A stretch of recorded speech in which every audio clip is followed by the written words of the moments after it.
प्यारे बच्चों, आज हम लोग गुरु पूर्णिमा मना रहे हैं। तो सबसे पहले गुरु पूर्णिमा की हार्दिक शुभकामनाएं आप सभी को। आप लोगों के मन में हो सकता है विचार आ रहा हो कि आखिर हम गुरु पूर्णिमा मनाते क्यों? गुरु पूर्णिमा मनाने का उद्देश्य क्या है? बच्चों, आज के 3000 साल पहले ऐसा माना जाता है कि आषाढ़ मास की पूर्णिमा को महर्षि वेद व्यास जी का जन्म हुआ था और उनके जन्मदिन के अवसर को व्यास पूर्णिमा या गुरु पूर्णिमा के रूप में हम देखते हैं। ऐसी परंपरा चली आ रही है।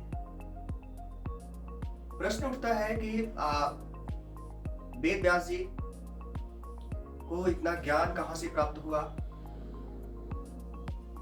उनकी दिनचर्या किस तरह की रही होगी? तो उसके बारे में ऐसा प्रमाण मिलता है कि वेद व्यास जी एक बार भगवान का दर्शन करने की इच्छा जाहिर की अपनी माता जी से। उनकी माता का नाम था सत्यवती।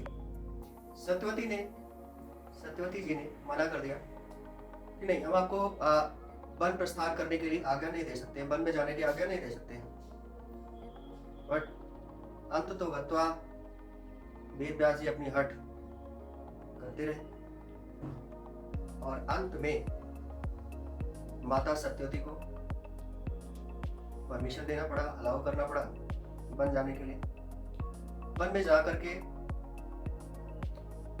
महर्षि वेद व्यास जी ने घोर तपस्या की और तपस्या करने के बाद भगवान का दर्शन भी हुआ और वहीं पर संस्कृत का दिव्य ज्ञान इनको प्राप्त हुआ वेद व्यास जी को। और उसी दिव्य ज्ञान का लाभ आज पूरी दुनिया को, समाज को मिल रहा है। संस्कृत के बहुत बड़े ज्ञाता माने जाते हैं महर्षि वेद व्यास जी। जैसे कालिदास जी को हम मानते हैं संस्कृत का ज्ञाता, उसी तरह से, उसी रूप में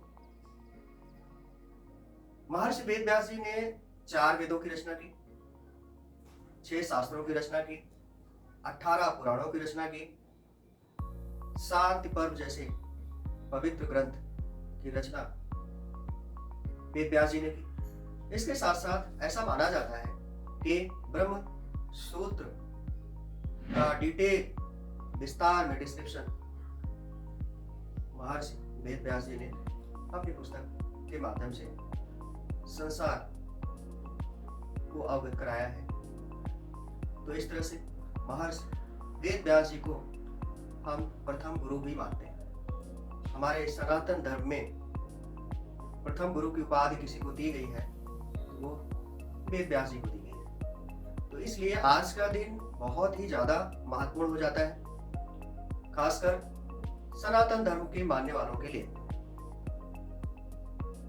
हम आप सनातन धर्म को मानते हैं तो वेद व्यास जी के कृत्य को नहीं भुला सकते। तो आज का दिन हम सभी के लिए बहुत ही महत्वपूर्ण है। गुरु के महत्व के बारे में जितना वर्णन किया जाए उतना ही कम है। जैसा कि आध्यात्म की, आत्मज्ञान की, आत्मबोध का जो हमें ज्ञान प्राप्त होता है वो गुरु के थ्रू ही होता है, गुरु के द्वारा ही होता है। गुरु ही हमें ईश्वर तक पहुंचने का रास्ता प्रशस्त करता है। गुरु ही हमें अपने जीवन में अपने उद्देश्यों को पूरा करने में हेल्प करता है, मदद करता है। तो बच्चों,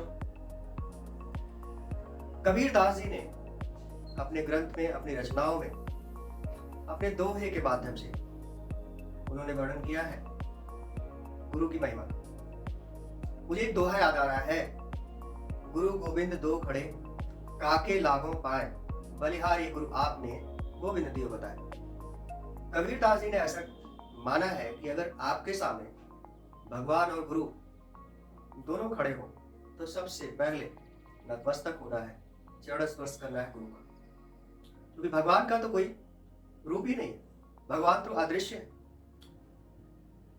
वो तो दिखाई नहीं देते। तो सबसे पहले तो हमें गुरु का ही चरण स्पर्श करना चाहिए। यदि हम आप अपने जीवन में गुरु को महत्व देते हैं, गुरु को इम्पोर्टेंस देते हैं, तो निश्चित रूप से हमारा जीवन सफल होगा। जितनी भी महान विभूतियां इस संसार में आई, सब ने गुरु के मार्गदर्शन के द्वारा ही अपने जीवन को कृतार्थ किया। तो बच्चों, ये वीडियो बनाने का मेरा मेन उद्देश्य ये है कि आप कभी भी जो है गुरु के ऋण से मुक्त नहीं हो सकते। अगर आपको लाइफ में, अपने जीवन में सफल होना है तो गुरु को महत्व देना आप सीखिए। ऐसा नहीं कि आप महत्व नहीं देते, पर जितना महत्व देते हैं उससे कहीं आपको ज्यादा महत्व देना है।